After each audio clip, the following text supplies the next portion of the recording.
नमस्कार दोस्तों, स्वागत है सभी का सिंपल बीएनबीपीएससी में। भारतीय वायुसेना यानी कि इंडियन एयरफोर्स द्वारा जो है वैकेंसी आ गई है। आपका यदि 10+2 है यानी कि आपने इंटरमीडिएट कर रखा है तो आप जो है इसके लिए एलिजिबल है। आपने आर्ट्स, साइंस या कॉमर्स जिस भी स्ट्रीम से आपने किया है, और मेल और फीमेल दोनों के लिए जो है ये वैकेंसी है, वो दोनों जो है इसके लिए अप्लाई कर सकते हैं। कब से अप्लाई होने जा रही है हम पूरी इन्फॉर्मेशन आपको देंगे, और आपका कितना % मार्क्स होना चाहिए आपके इंटरमीडिएट में, और साथ में एग्जाम पैटर्न क्या है, पूरी इन्फॉर्मेशन जो है हम इस वीडियो में आपको देने वाले हैं।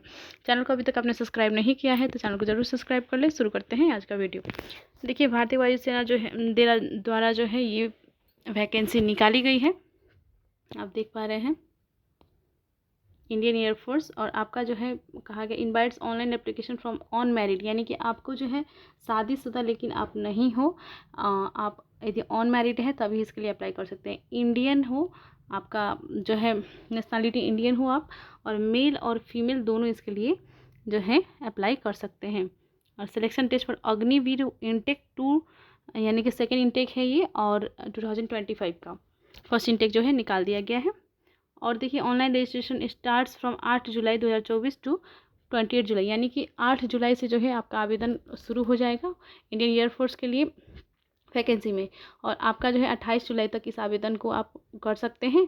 अंतिम तिथि जो है आपका 28 जुलाई है। और देखिए, आपका जो है क्या एलिजिबिलिटी होनी चाहिए ये भी डिस्कशन कर लेते हैं। और देखिए, आपका एज जो है क्या होना चाहिए ये भी देख लेते हैं। आपका एज जो है यहाँ पे बता दिया गया, candidates born between 3 July 2004 and 3 जनवरी 2008, यानी कि आपका जो है डेट ऑफ बर्थ होना चाहिए 3 जुलाई 2004 से लेकर 3 जनवरी 2008 के बीच में। और आपका जो है 21 साल से ज़्यादा उम्र नहीं होना चाहिए। यहाँ पे आप देख सकते हैं, यहाँ पे बताया गया है upper age limit age in the date of enrolment should be 21 years, यानी कि 21 ईयर्स से जो है आपका ज़्यादा एज नहीं होना चाहिए। और आप जो है ऑन मैरिड हो तभी जो है अप्लाई कर सकते हैं। मेल या फीमेल दोनों अप्लाई कर सकते हैं। और एजुकेशनल क्वालिफिकेशन जो है आपको क्या क्या चाहिए ये भी देख लेते हैं। देखिए, आप यदि साइंस आपने लिया है तो आपका जो है कितना मार्क्स आपको चाहिए ये भी देखिए। Candidate should have intermediate 10+2 equivalent examination with mathematics.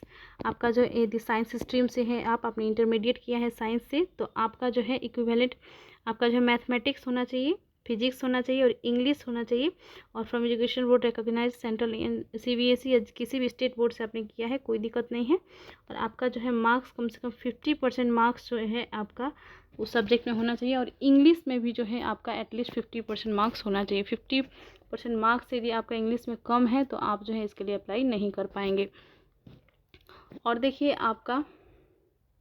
आपने यदि इंजीनियरिंग भी की है, 3 ईयर डिप्लोमा कोर्स किया है इंजीनियरिंग में, mechanical, electrical, electronics, automobile, computer science, instrumentation technology, information technology from किसी भी रिकॉग्नाइज इंस्टीट्यूट से जो आपने किया है, तो आपको जो है इसमें इंजीनियरिंग भी किया है तो आप जो है इसके लिए अप्लाई कर सकते हैं। आपका जो है 50% मार्क्स होना चाहिए और एग्रीगेट में, और आपका जो 50% मार्क्स जो है इंग्लिश में भी होना चाहिए डिप्लोमा कोर्स में। और देखिए, आपका जो है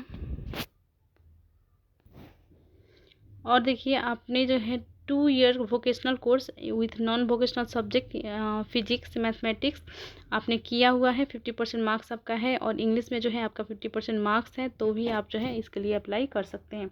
और देखिए, यदि आपने आर्ट्स सब्जेक्ट से इंटरमीडिएट किया है या कॉमर्स से किया है तो आप जो है इसके लिए एलिजिबल है या नहीं, इधर यहाँ पे देख सकते हैं आप।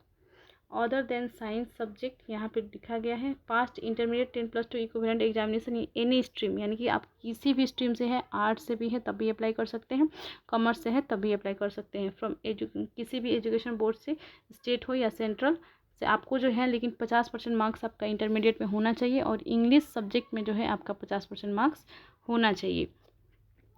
और देखिए, वोकेशनल कोर्स यदि 2 ईयर्स का आपने लिया है तो भी आप अप्लाई कर सकते हैं इसके लिए, लेकिन आपका जो है 50% मार्क्स उसमें हो और साथ में आपका इंग्लिश में भी 50% मार्क्स आपका आया हो, तभी आप अप्लाई कर सकते हैं। अब देख लेते हैं आपका फिजिकल एलिजिबिलिटी क्या है। आपका देखिए, हाइट जो है आपका मेल कैंडिडेट का कितना होना चाहिए, आपका 152.5 सेंटीमीटर आपका जो है मेल का हाइट होना चाहिए, यानी कि लड़कों का जो हाइट 152.5 सेंटीमीटर होना चाहिए, और फीमेल कैंडिडेट का जो है 152 सेंटीमीटर हाइट होना चाहिए। और candidates belonging to north east और हिली रीजन ऑफ उत्तराखंड, यानी कि आप नॉर्थ ईस्ट से आते हैं या उत्तराखंड से आते हैं तो आपका जो है हाइट हो सकता है 147 सेंटीमीटर भी है तो आपका एक्सेप्ट कर लिया जाएगा। और आपका जो है मिनिमम हाइट, यदि लक्षद्वीप से आप आते हैं कैंडिडेट, आप लक्षद्वीप के हैं तो आपका जो है मिनिमम हाइट 150 सेंटीमीटर होना चाहिए। 150 सेंटीमीटर भी है तो आपको जो है एक्सेप्ट कर लिया जाएगा। और देखिए आपका जो है वेट जो है हाइट के अनुसार से और एज के अनुसार से जो है आपका वेट हो, उसमें कोई दिक्कत नहीं है।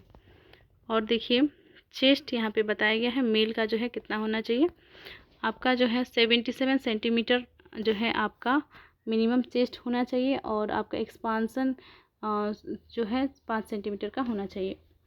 और फीमेल कैंडिडेट का भी आप देख सकते हैं। और फीमेल के लिए कोई एग्जैक्ट सेंटीमीटर नहीं दिया गया है चेस्ट को लेकर। हियरिंग जो है आपका नॉर्मल होना चाहिए, यानी कि आप कान से अच्छे से सुन सकते हो, और आपका जो है able to hear force whisper from a distance of 6 metres by each ear separately, यानी कि 6 मीटर की दूरी पर से जो है आपको सुनाई देते, बस इतना ही। और आपका जो है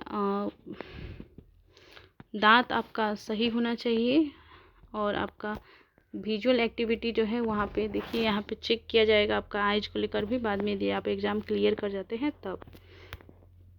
और मेडिकल टेस्ट भी बहुत सारे लिए जाते हैं जनरल हेल्थ का, और गायनेकोलॉजिस्ट टेस्ट जो है फीमेल की होती है, जेंडर होती है, और फिर से प्रेगनेंसी का भी टेस्ट होता है। यदि आप प्रेग्नेंट है तो आप जो है डिस्क्वालीफाइड हो जाएगा, यहाँ पे साफ तौर पर अभी कह दिया गया है देखिए। और देखिए कोई ड्रग्स वगैरह लेते हैं आप तो भी आप रिजेक्ट हो जाएंगे। और टैटू जो है यदि आपने परमानेंट टैटू बना लिया है तो उसको जो हटवा लीजिएगा, क्योंकि वो भी एक कारण बन सकता है आपका जॉब खोने की। और देखिए